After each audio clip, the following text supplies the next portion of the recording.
ছোট ভাই, জি ভাই, আসসালামু আলাইকুম। ওই যে আসলাম অনেকদিন পরে গ্রামে আসলাম ঈদ কোরবানি উপলক্ষে। এখন অনেক একটা গরু কিনেছি গতকালকে, অনেক বড়, এক লাখ হ্যাঁ, অনেক বড়। 1,20,000 টাকা নিয়েছে। আশা করা যায় যে কমপক্ষে 5 মণ মাংস হবে। বিশাল বড় গরু। বাবা, বিশাল বিশাল বড় পাঠা গরু। পাঠা। হ্যাঁ, এখন ওই যে তোমার একটু আসছো তুমি, দেখা যায় একটু কাইটা কুটে দিয়া নিয়ে যাইও, তোমার ভাগ তুমি নিয়ে যাইও। আর অবশ্য একটু সবাই বললো যে ভাই আসছে, ভাই কন্টেন্ট ক্রিয়েটর, সে আসছে বা সে চাকরি করে বড়। চাইছিলাম আমি প্রথম থেকে মুড দিয়ে দেবো, মানে চাইছিলাম সরাসরি পেরে নিয়ে আসবো। বিশাল ব্যাপার-স্যাপার।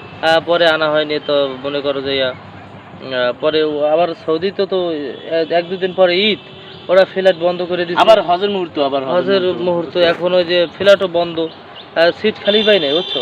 এখন চেয়ারে বসে যে একটা উঠে আনবো, সিট খালি পাই নাই, এই কারণে ওটা ক্যান্সেল করছি। ভাই, উট কি ছেড়ে বসে আনা যায়? ওটা তুমি গ্রামের মানুষ, ওটি তুমি ও বুঝবা না। আচ্ছা, আচ্ছা। যাই হোক, তারপরে এখন মনে করো যে 1,20,000 টাকা, বেশি বেশি না, এটা সামান্য ব্যাপার, 1 টাকা 20 আপনার কাছে তো পয়সা, এগুলো সামান্য। $1.20 মতো। দেখো আমি কন্টেন্ট ক্রিয়েটর, ইনকাম করি, অনেক ইনকাম হয় তোমাদের দোয়ায়।